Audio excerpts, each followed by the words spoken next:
Bom dia, meus amados irmãos, a graça e a paz do nosso bondoso Deus e o amor do nosso Senhor e Salvador Jesus Cristo esteja em nós hoje e sempre, para que o Santo Espírito do Senhor possa nos fazer crescer no conhecimento e na graça. Pois bem, meus amados, essa semana estamos estudando sobre a carne e o sangue como alimento superior. Um título retirado das palavras de Cristo, lá do capítulo 6 de João, onde ele diz que se não comer da carne dele e não beber do sangue dele, obviamente uma linguagem tipológica, né? uma fala que o Senhor faz, né?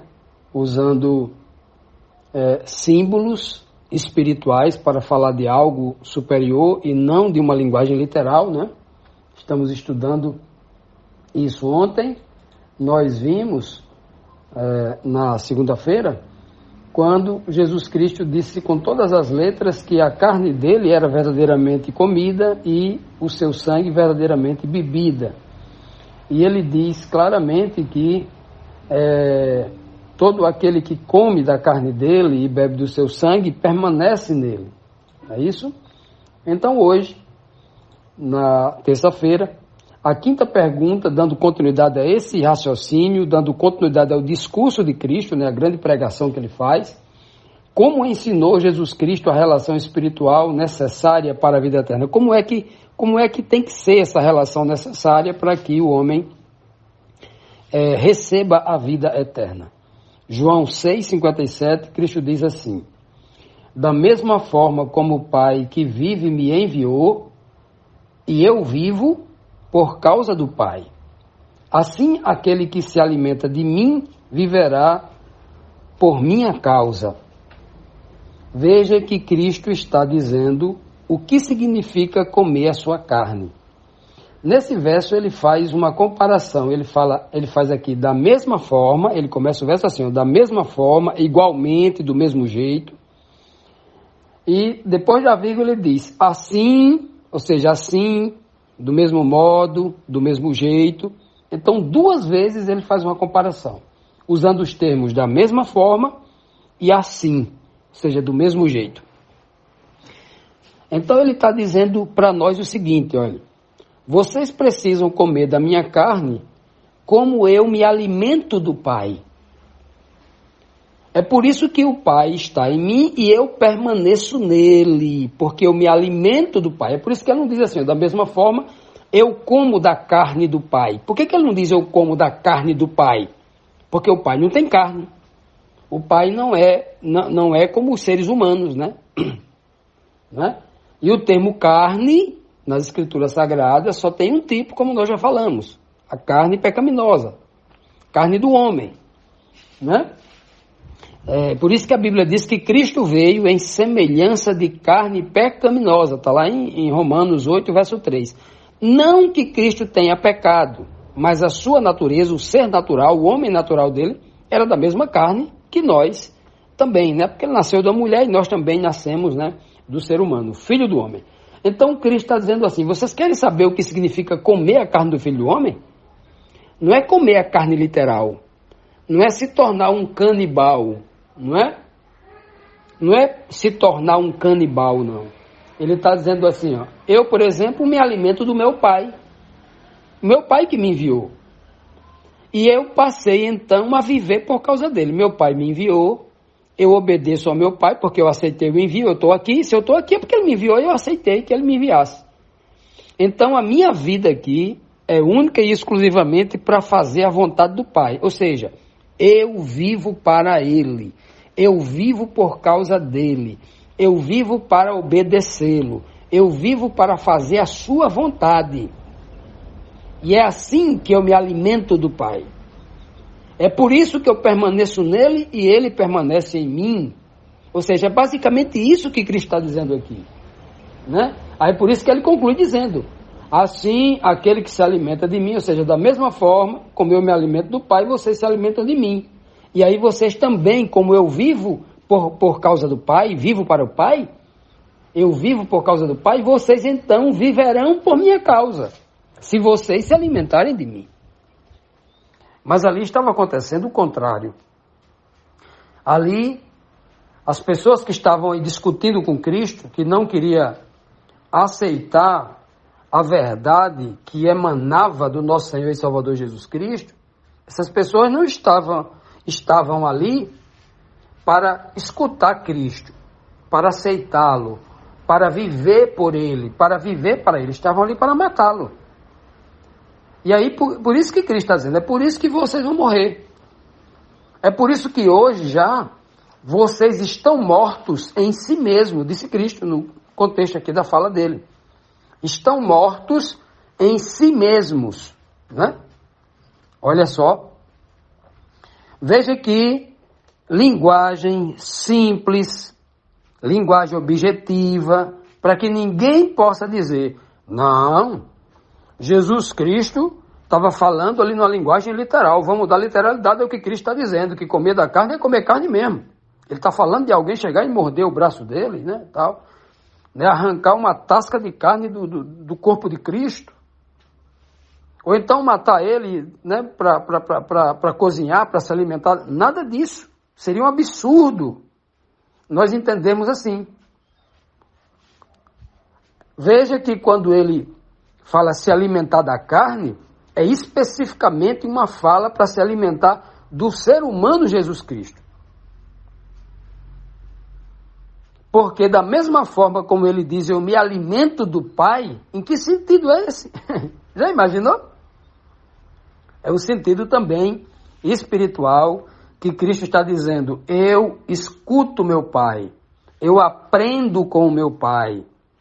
Né? E ele vai repetir aí muitas vezes, né, ao longo do seu ministério aqui na terra. Muitas vezes ele vai dizer com todas as letras que as minhas palavras que eu falo não são minhas mesmas. Essas palavras são as palavras de meu Pai, né? São as palavras que o meu Pai me dá e eu repasso para vós, né? Então, ele vai dizer, os milagres que eu faço, não sou eu que faço, é meu Pai que faz através de mim, está lá em João 14, versículo 10, né?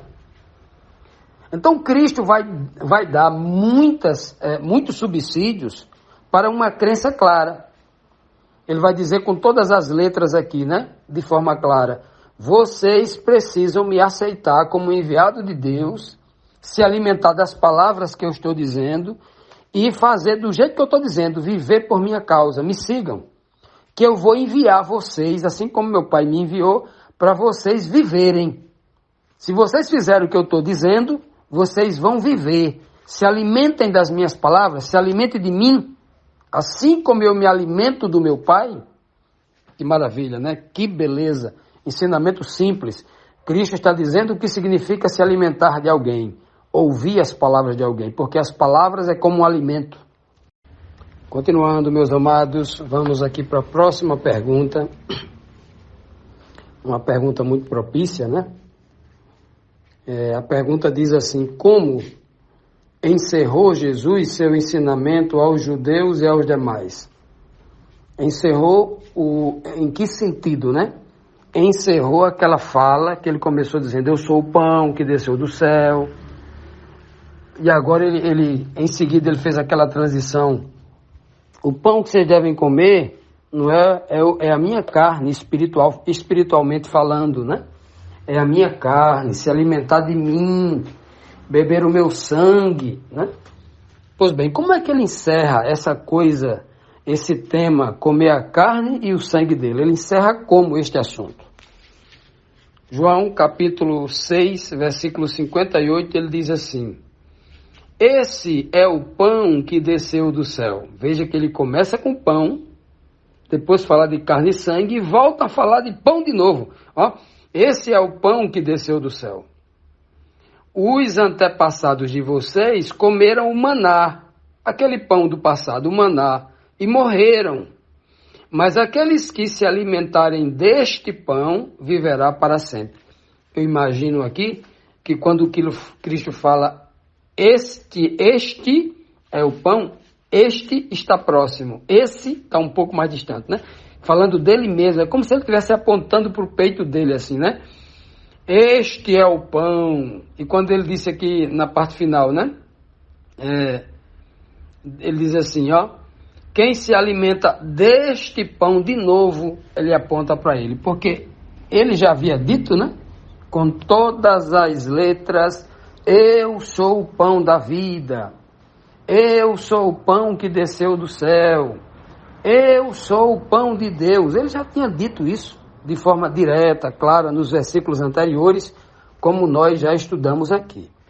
Então Cristo conclui dizendo assim, a palavra pão aqui refere-se a alimento. Ele está dizendo assim, eu sou o verdadeiro alimento, esse é o alimento que vocês precisam buscar.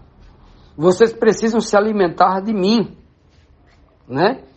E ele diz bem claro que quem se alimentar dele viverá para sempre. Ora, meus amados, vamos fazer aqui uma reflexão oportuna, importante, para todo aquele que é cristão verdadeiro, aquele que realmente é sincero, está buscando viver a verdade, porque ele não quer ser um crente, como a maioria, que está querendo apenas frequentar uma igreja para se sentir melhor. Frequentar uma igreja para arrumar um marido, uma noiva, uma esposa. Frequentar uma igreja porque ele quer se relacionar, quer encontrar um rumo, alguma coisa para fazer, né? Fazer alguma atividade filantrópica para se sentir melhor. Quer se ocupar, quer fazer amizade, quer participar de um clube onde as pessoas se relacionam, né? Ora, tem gente que está buscando isso, não é mesmo? Mas tem gente verdadeiramente que quer Deus, né? Quer o Senhor, quer saber o que Ele quer fazer o que Ele manda, está realmente querendo a salvação, a vida eterna, algo intangível aos nossos olhos hoje, né? Intangível, é algo que hoje nós tocamos apenas pela fé, no nosso imaginário, é algo que se não vê. A fé é o firme fundamento das coisas que se esperam e o relato daquilo que não se pode ver. Então, para ser cristão, é muito difícil ser cristão. Porque o cristão de verdade, estou falando aqui o verdadeiro, porque 99% aí está aí sendo apenas um religioso, que se diz pertencer à igreja cristã. O cristão de verdade é aquele que vive pela fé naquilo que o mundo não acredita.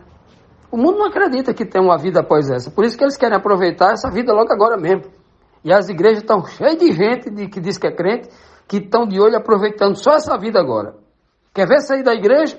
Acaba o casamento. Quer ver sair da igreja? Sair da comunhão dos irmãos? Perca o emprego. Tem uma decepção. Encontre uma nova filosofia de vida, uma nova oportunidade. E esse é o nível de crente que a gente tem por aí, o nível de cristão, né?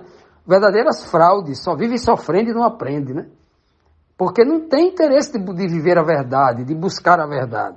No primeiro momento que eles têm, eles traem o Senhor, né? E aí Cristo vai dizer bem claro, vocês querem viver para sempre mesmo? Vocês querem de verdade? Então se alimente de mim. Pare de se alimentar de mim e do mundo.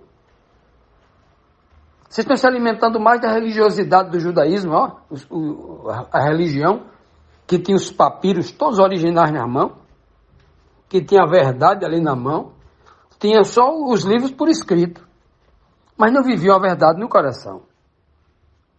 Exatamente como é hoje, muito crente que tem a Bíblia debaixo do braço, que já se acostumou com aquelas festas que eles fazem, aquelas gritarias que eles fazem dentro da igreja, aquelas apresentações de teatro para se sentir útil, onde ele se expõe como grande pregador para receber aplauso, onde as pessoas se relacionam e criam oportunidades até comerciais, né? Oportunidade de vender ali o seu negócio, né?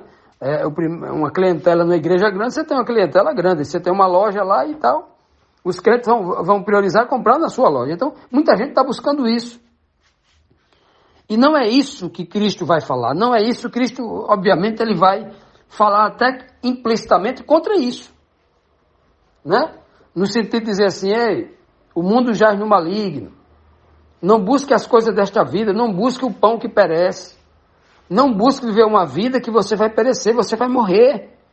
Você vai morrer um dia, quando você tiver 70, 80, 100, cento e poucos anos. Você vai morrer um dia, a vida não é essa, né? Então, Cristo, quando vai falar aqui, é um verdadeiro desânimo. Imagine para aquelas pessoas ali que estavam buscando uma oportunidade, um emprego, um casamento, uma melhoria de vida, no sentido de ter pão, de ter sair da escassez, de ter alguma prosperidade material, né? Então eu imagino que a fala de Cristo para muita gente é uma decepção grande, quando ele manda: se alimente de mim. Olha só, chamando os homens para serem espirituais, deixarem de ser carnais. Isso era muito duro, meus amados irmãos. Isso é muito duro. Até hoje é muito duro. Porque realmente esses áudios que a gente grava, falando dessa profundidade espiritual, dessa necessidade verdadeira que Cristo passa, muita gente não gosta de ouvir, porque essas pessoas, a maioria, já foram, aliciadas pelo sistema religioso e convencidas de que a verdadeira fé de Cristo hoje é aquela que promete a prosperidade material, uma vida folgada, uma vida feliz. Então muita gente busca esses lugares que chamam de igreja, de templos, instituições religiosas, porque lá eles oferecem uma garantia de que você que está com medo de a sua esposa lhe deixar, você ali vai ter uma família unida. A esposa que está com medo do marido lhe deixar, com medo de os filhos entrar nas drogas, enxergam que na igreja, a doutrinação da igreja vai ajudar para que a família se mantenha unida, feliz, e alcance os seus objetivos neste mundo. E poucas vezes o olhar está na vida eterna, que é a fala de Cristo. Então, eu lamento dizer a todos esses crentes que não entenderam ainda, que é uma verdadeira decepção para eles escutar Jesus Cristo falando. Aquele povo daquela época decepcionou e muita gente abandonou Jesus Cristo, e hoje está realmente nas igrejas, a 90 e poucos por cento, é a maioria absoluta, absurda, né? A maioria mesmo está em busca realmente nas igrejas de alguma coisa para lhe satisfazer nesta vida. Porque eles não acreditam na vida eterna, não acreditam em Cristo, porque se acreditasse, estava buscando se alimentar do Cristo espiritual. Viveria no Cristo espiritual. Então, meus amados, que o Senhor nos desperte desse sono, né? Dessa embriaguez babilônica, para que a gente enxergue o que Cristo está querendo dizer para a gente, que é o mais importante. É isso que ele está tentando ensinar para a gente. É duro de falar isso para o mundo não vai entender isso, o mundo não vai aceitar, porque o mundo é materialista, só pensa no imediatismo, é agora, né? Mas é a verdade a ser pregada. Aqueles que têm compromisso com a verdade vão pregar isso e vão amar ouvir isso. Quem não tem interesse, quem está buscando outros, né? Outras fontes de informação, buscando outras respostas, né? Para tentar justificar a sua vida aqui, infelizmente não vai se agradar da pregação de Jesus Cristo.